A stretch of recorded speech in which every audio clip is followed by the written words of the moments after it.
dan para sedulur kinasiku sekalian, bertemu lagi dengan saya Wong Edan Bagu melalui rekaman video di YouTube channel pribadi saya.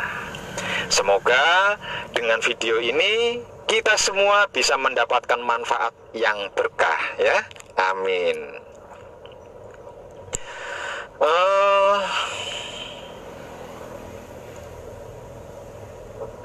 Kira-kira ada tidak ya rakyat Indonesia atau warga NKRI yang belum tahu tentang apa itu presiden?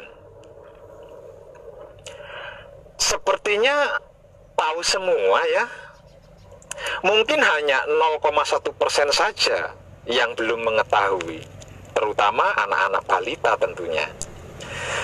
Dan untuk yang 0,1% yang belum mengetahui tentang apa itu presiden, saya kasih sedikit pemahaman ya, sebagai berikut. Presiden atau presiden ya, yang benar adalah presiden, adalah suatu nama jabatan yang digunakan untuk pimpinan suatu organisasi kenegaraan atau perusahaan besar. Pada awalnya istilah ini dipergunakan untuk seseorang yang memimpin suatu acara atau rapat yang lebih lekat disebut ketua. Akan tetapi kemudian secara umum berkembang menjadi istilah untuk seseorang yang memiliki kekuasaan eksekutif. Lebih spesifiknya, istilah presiden terutama dipergunakan untuk kepala negara suatu republik, baik dipilih secara langsung ataupun tidak secara langsung. Jadi, bisa dikatakan lain bahwa presiden adalah lambang negara kebangsaan, simbol negara kebangsaan, kehormatan negara kebangsaan yang memiliki suatu kekuasaan memimpin, mengayomi atau melindungi rakyat dan negaranya, dan menata atau mengatur bangsa dan negaranya, serta masih banyak lagi kekuasaan-kekuasaan lainnya yang dimiliki berdasarkan undang-undang dasar yang berlaku di negaranya. Loh, kok tumben-tumbennya Pak Web ngomongin selain tentang Tuhan? Biasanya selalu Tuhan, Tuhan, Tuhan, dan Tuhan selalu. Tidak ada yang lain. Hehehe. Santai bro. Di sini saya sedang mengabarkan ilmu tingkat dewa yang sangat langka ditemui di dunia modern sekarang ini. Para kadang dan para sedulur kinasiku sekalian, di sepanjang sejarah peradaban dunia manusia, mulai sejak zaman bangsa raja-raja dulu di Nusantara hingga zaman modern sekarang ini, yaitu era kepresidenan dewasa ini, pernah tidak panjenengan membaca buku sejarah atau mendengar cerita atau dongeng dari kakek atau nenek atau pakde atau paman atau siapa saja tempo dulu yang menceritakan sejarah seorang raja atau seorang presiden yang dicaci maki, dihina, difitnah oleh rakyatnya sendiri, baik secara terang-terangan maupun secara tidak langsung, seperti melalui media sosial dan lain-lain sebagainya. Namun jelas, sangat jelas mencaci, menghina, memaki, dan memfitnah pemimpinnya sendiri itu.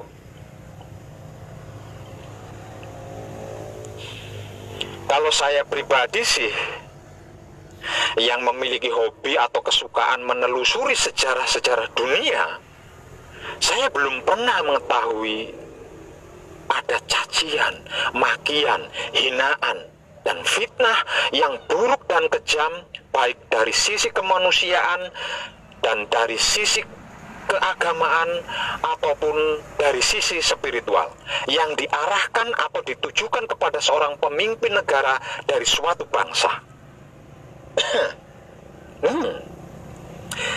Baru sekarang ini dan cuma orang satu ini yang mengalaminya, yaitu Presiden RI Bapak Joko Widodo.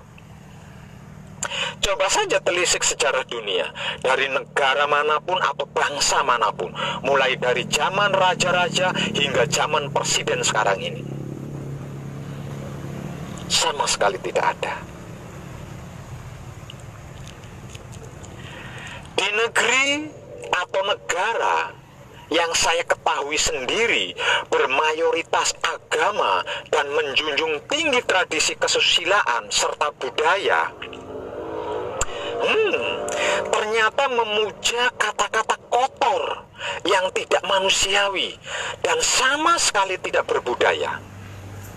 Dan itu diarahkan kepada seorang pemimpin negara dan bangsanya sendiri, sementara kebijakan pemerintahannya tetap diikuti dan dinikmati. Halo, para kadang dan para sedulur kinasiku sekalian, perlu daftar panjang loh untuk menyusun kata-kata berikut ini. Sekalipun saya sedang laku murni menuju suci, yang artinya nyaris tidak punya waktu untuk menyimak media sosial atau televisi, sebagai pengabdi kepada sesama hidup yang jujur apa adanya dengan cinta kasih sayang, tersambung loh rasanya tersambung loh. Artinya walaupun saya sibuk mengabarkan tentang ketuhanan, namun saya bisa mengerti, bisa memahami, dan bisa mengetahui rasanya seperti apa yang dialami oleh orang-orang terhina, tercaci, termaki, terfitnah, terteror hoak.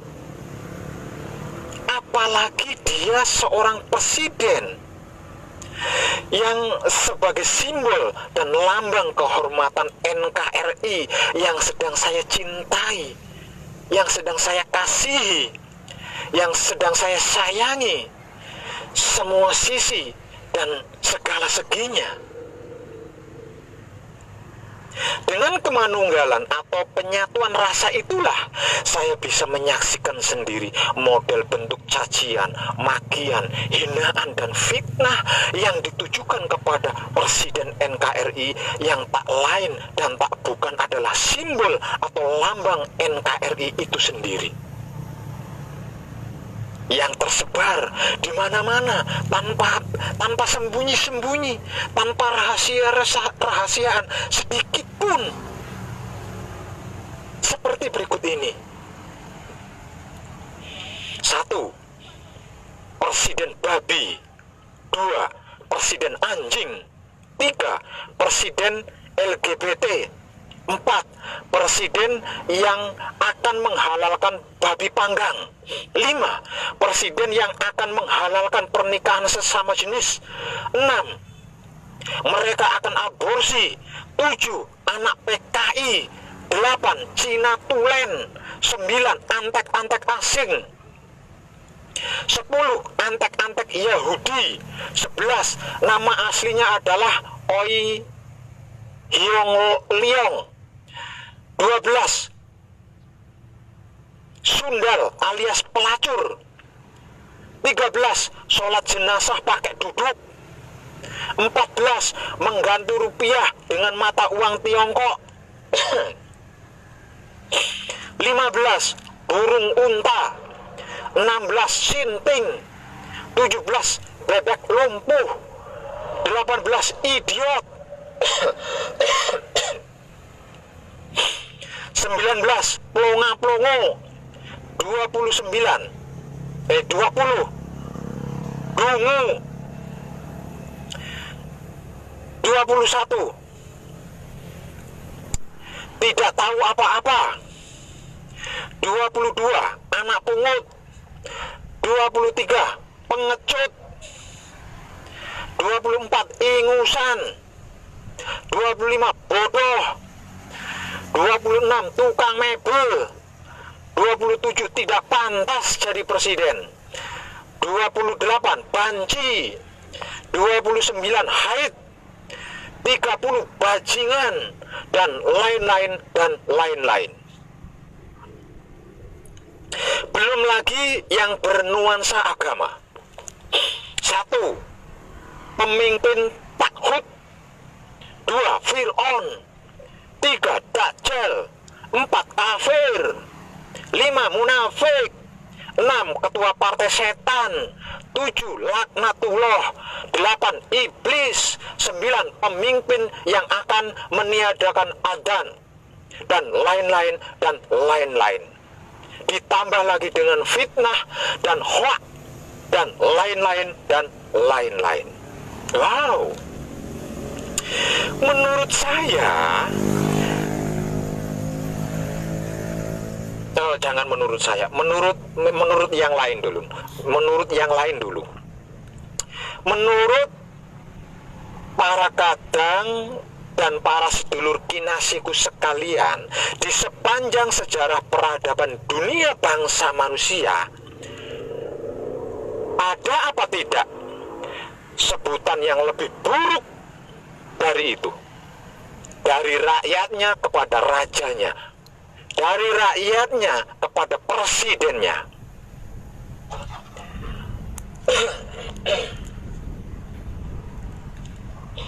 Sepertinya di sepanjang sejarah peradaban dunia bangsa manusia, mulai dari zaman raja-raja hingga zaman presiden sekarang ini, tidak ada, bukan? Tidak ada. Dan sebagian besar lontaran caci maki, hinaan dan fitnah itu disampaikan oleh orang-orang yang mengaku beragama, bahkan Islam atau Muslim. Wow, luar biasa, bukan? Sangat luar biasa.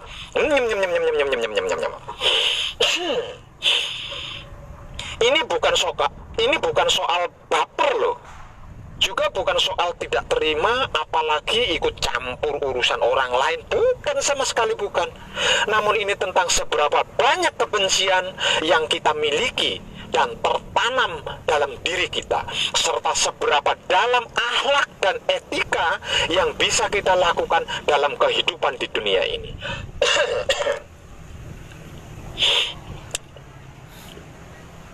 Kita orang beragama loh. Kita orang beriman loh. Kita orang cerdas. Kita orang berpendidikan. Kita orang yang taat ibadah dan bukan orang kafir loh.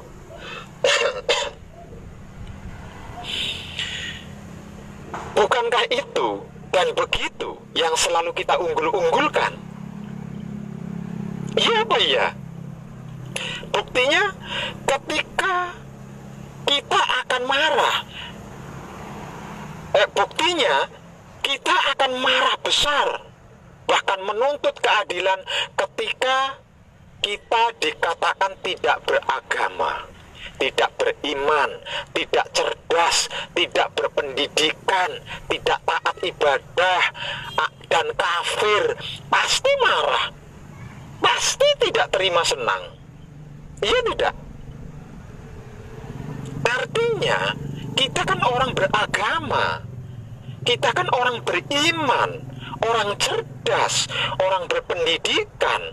Kita kan orang yang taat ibadah dan bukan orang kafir. Iya tidak? Namun buktinya mana? Mana buktinya?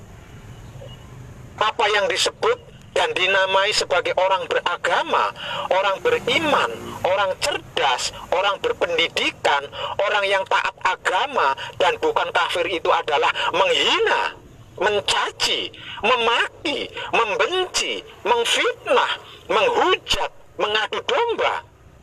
Apakah seperti itu?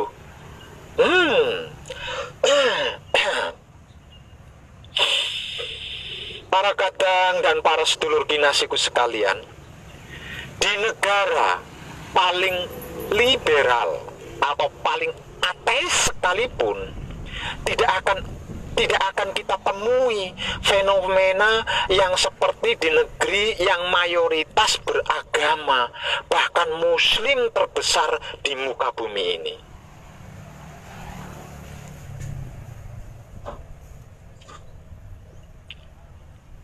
Apakah setelah seluruh proses pilpres usai dan pemenangan ditentukan, cacian, makian, hinaan, hujaan, fitnah, dan hoak akan berhenti?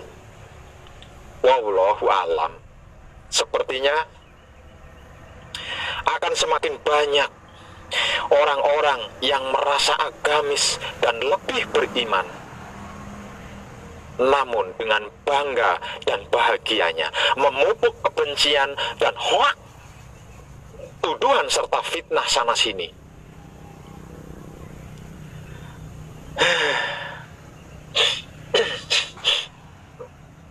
Beruntungnya tukang mebel kurus itu yang bernama Joko Widodo itu diam, selalu tetap diam dengan kesabarannya, dengan kesabaran tingkat dewanya, dengan kesabaran tingkat malaikatnya. Dia tetap diam, tidak membalas balik sedikit pun, atau melakukan sesuatu dengan menggunakan kekuasaannya sebagai seorang presiden. Padahal jikalau dia mau, bisa loh, kan presiden, iya enggak? Karena sebab inilah saya Wong Edan Bagu yang sedang menjalankan laku murni menuju suci, yang sering dikatakan telah menguasai kesabaran, yang sadar akan cinta kasih sayang, merasa tidak ada apa-apanya dibandingkan Presiden NKRI ke-7, yaitu yang terhormat Bapak Joko Widodo. Dan hari ini saya menyatakan rasa salut saya kepada beliau tanpa tedeng aling-aling. Presiden NKRI ke-7 yang terhormat Bapak Joko Widodo adalah inspirasi saya, adalah motivasi saya, adalah spiritual saya, adalah guru terbaik saya.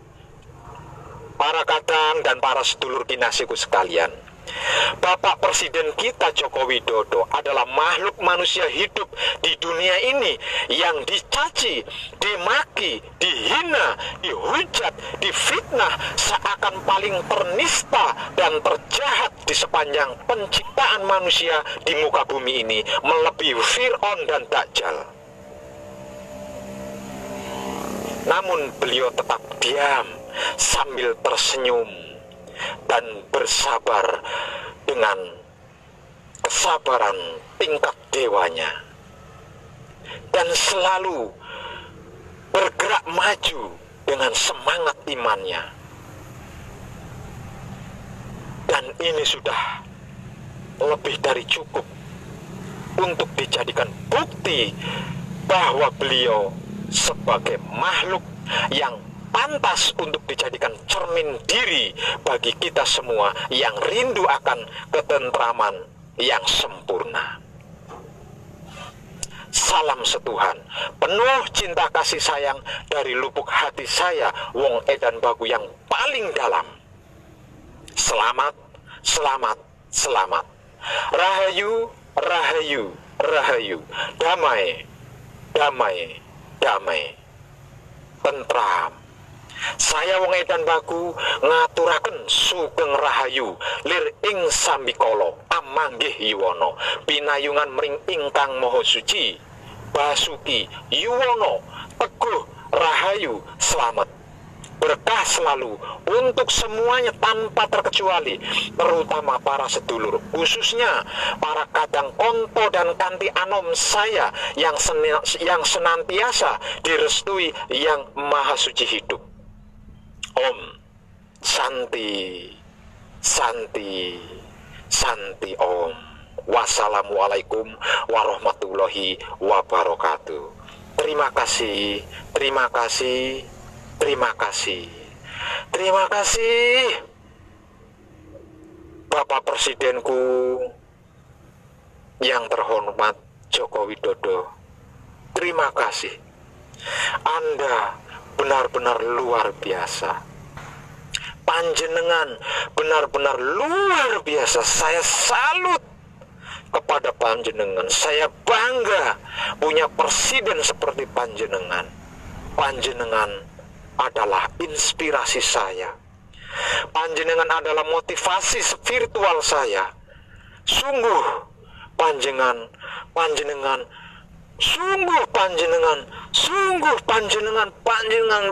sangat luar biasa.